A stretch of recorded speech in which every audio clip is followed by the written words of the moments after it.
જય સ્વામિનારાયણ આત્મા દર્શન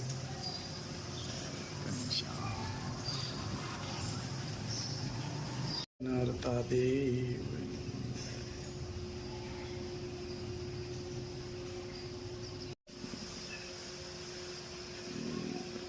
ગુડ મોર્નિંગ બધાને. જય સ્વામિનારાયણ. ઓમ શાંતિ. જય સ્વામિનારાયણ. જય સ્વામિનારાયણ. ઓમ શાંતિ. ઓમ શાંતિ. જય સ્વામિનારાયણ. જય સ્વામિનારાયણ. જય સચ્ચિદાનંદ. જય સચ્ચિદાનંદ. આજનો સુવિચાર: જ્ઞાન સમાન કોઈ નેત્ર નથી, સત્ય સમાન તપ નથી, રાગ સમાન દુઃખ નથી અને ત્યાગ સમાન કોઈ સુખ નથી. સરસ. જય સ્વામિનારાયણ. ગુલાબભાઈ શું કરો છો? જો બેઠા છે ઈ બરાબર. હવે હાંજ પડી ગઈ છે ને આખી સિઝનમાં મારો વિચાર એવો થયો રાજુ કે આખી સિઝન આ કાચી કેરીની હોય ગઈ, આપણે કાચી કેરીનું શાક નથી ખાતું. આ લે તો આજ મને એવી ઈચ્છા છે કે બાને આપી પોરો અને આખી કેરીનું શાક બનાવી. બરાબર. તો આગળ થોડીક વારમાં મેં કેરી કાપી લીધી છે, મસાલો તૈયાર કરી લીધો છે. એટલે થોડીક વારમાં બનાવી કેરીનું શાક. થોડીક બેહી હજી આપણે થોડીક વાર છે રસોઈની, એટલા માટે. બરાબર. જી કાઢી લીલું મરચું, મરચાનું કટિંગ એકદમ ઝીણું કટિંગ કરવાનું મરચાનું. ધનિયા કટિંગ. આજે બાને પોરો દીધો છે. શાંતિ. બા કેવા સરસ બેહી ગયા છે જો. બા તમે પોરો તો ભલે ખાઓ, પણ જોવા તો આવો. હાલો લાલ જોઈએ.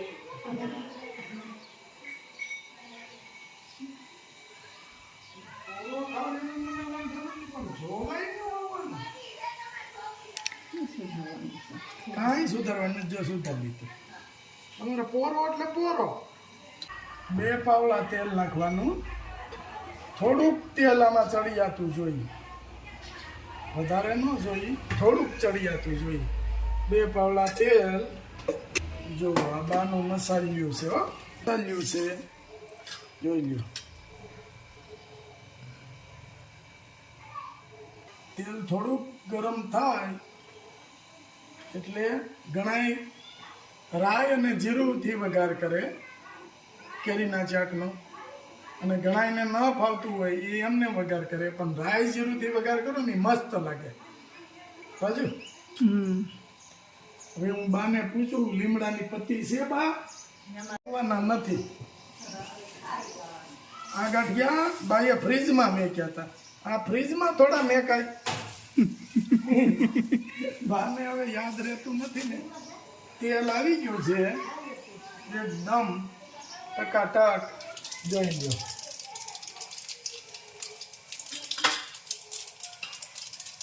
ટકાટક તેલ આવી ગયું છે. પછી એમાં આપણે નાખવાનું છે મરચું. રાઈ જીરું તતડી જાય એટલે લીલું મરચું. બરાબર. પછી નાખવાની છે કેરી.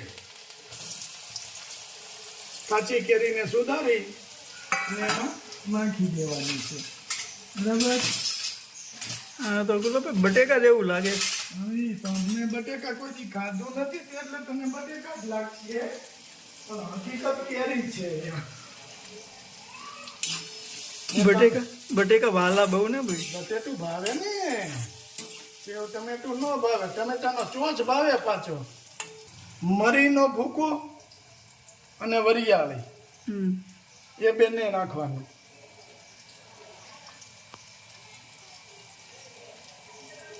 મરીથી શું થાય? પેટની અંદર વાયુ ન કરે. મરીનો ભૂકો ને વરિયાળી. બરાબર. આખી સિઝનમાં નહોતું ખાધું શાક, નકર એક ફેરું તો હું કાચી કેરીનું શાક બનાવું જ. ગોળ પણ એમાં નાખવાનો, પણ આને ઝીણો વાતરવો પડે. આવી રીતે શરીરથી ઝીણું કટિંગ કરો ને, અને ગોળ છેલ્લે નાખવાનો કે કેરી સડી જાય ને ત્યારે જોઈ લ્યો, કેમ કે કેરીને ચડતા વાર ન લાગે. અને મને પરચેવો વળી રહ્યો છે રચોડામાં. કેરી ચડી રહી છે ને મને પરચેવો વળી રહ્યો છે. ગરમી બહુ છે, પણ હવે બાકી શાક તું લઈ આવ્યો છો. હવે બાઈએ બપોરે ધોઈને મૂક્યું છે, પછી મને પૂછ્યું એટલે મેં કીધું બા આજ કેરીનું બનાવી નાખ્યું. મસ્ત મજાનું, આખી સિઝનમાં નથી ખાતું. બા એક દિવસ કેરીનું શાક બનાવતા, આંગળા ચાટી જાવ એવું, બહુ સુપર બનાવતા. હવે બા એ મને શું કીધું ખબર છે? મેં કીધું કેરીનું શાક બનાવી નાખ્યું, કે બા મને કહે કે કેરીનું શાક થાય. મેં કીધું તમે જ શીખવાડ્યું છે. હવે 1 ચમચી હળદર આપણા ઘરની,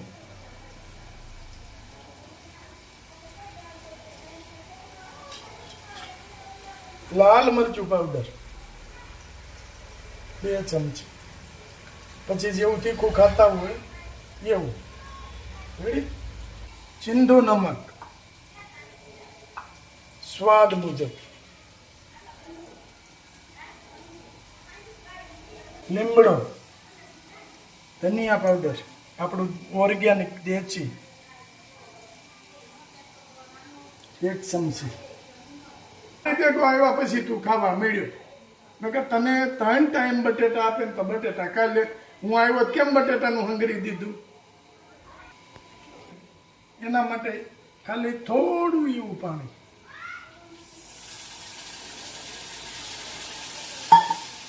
ધીમે ધીમે ધીમે કેરી ચડી જાય એટલે આપણે ખ્યાલ આવી જાય હજી થોડીક કડક છે, પણ થોડીક વારમાં કેરી પાકી જાય.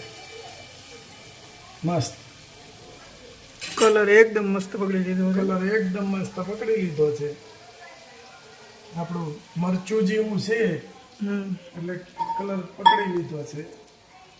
કેરી ચમચમાટી બોલાવી રહી છે એકદમ મસ્ત. આપણે કેરી ચડી જાય, થોડીક કેરી કડક હોય ને ત્યારે ગોળ નાખવાનું,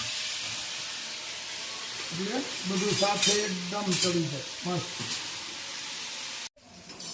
હવે આમાં ગોળ નાખી દેવાનું, દેશી ગોળ. પછી બરાબર મિક્સ કરી લેવાનું, પછી એને પાકવા દેવાનું. થોડું કેવું મોળા જેવું લાગે કે ખટાશ જેવું લાગે તો થોડો ગોળ વધારે નાખવાનો. એકદમ નેચરલ કેરીનું ચાક છે, એકદમ મસ્ત. હવે ગેસને કરી દેવાનો ઓફ, અને લીલા ધાણા મસ્ત મજાના જોઈ. અત્યારે આપણે કોથમીર સુપર આવે ઉનાળે, કારાજુ હો કઈ ઘટે નહીં. મસ્ત મજાનું ચાક બની અને સરસ રીતે પાકી ગયું છે. હવે આને આપણે છે ને આ તવલામાંથી કાઢી અને બીજા વાસણમાં લઈ લેવાનું છે. સરસ જો એકદમ મસાલેદાર રસાવાળું. એકદમ મસાલેદાર. હવે આને હું મેકી આવું, નકર પાછા બાકી જાય. હે મારું રસોડું ભરી મેક્યું. હા હા. લે ગુલાબભાઈ રોટલી મીડિયા બનાવવા. હવે રોટલી ચાલુ. બાને આજ કીધું તું, બાને હવે નથી બહુ ઓલું કામ કરવાનું રસોઈનું, એટલે પછી રોટલી બનાવવા લાગી. આપણે નવરા હોય તો બનાવવા લાગી. હા એ સોડવતા રહીને તમે બનાવતા રહો. હા એ સોડવતા જાય, હું વણતો જાઉં. હું માર બા બે ખાઈ લઈ ખબર. હું મનમાં બે ખાઈ લઈ. પછી જો મસ્ત બની ગઈ ને. આગળ ફૂલીને દડા જેવી થાય ને તો મોટી મોટી જ બને. એ પછી બા ઉપર હોય, બા કઈ રીતે સોળવે છે. આપણે તો વણી થઈ હું જો સડવતો હોય તો હું કહી શકું કે હા ફૂલ છે દડા જેવી થાય બધું જો થઈ ભૂલી ને એ બહારની રોટલી તો જોવાનું જ નહીં. જો બા પાછા સોપડતા જાય, છોકરાઓને હારા ઘીથી ચોપડી દે, ઝાઝુ ઘી નાખે. જમવા બેસી ગયા છે. કેરીનું શાક, નવું ગુંદાનું અથાણું, રોટલી, દૂધ. જો આ નવું અથાણું છે ગુંદાનું, બરાબર, છાશ અને વધારામાં બાનું ચોકઠું. હાલો, જય સ્વામિનારાયણ. જય સ્વામિનારાયણ.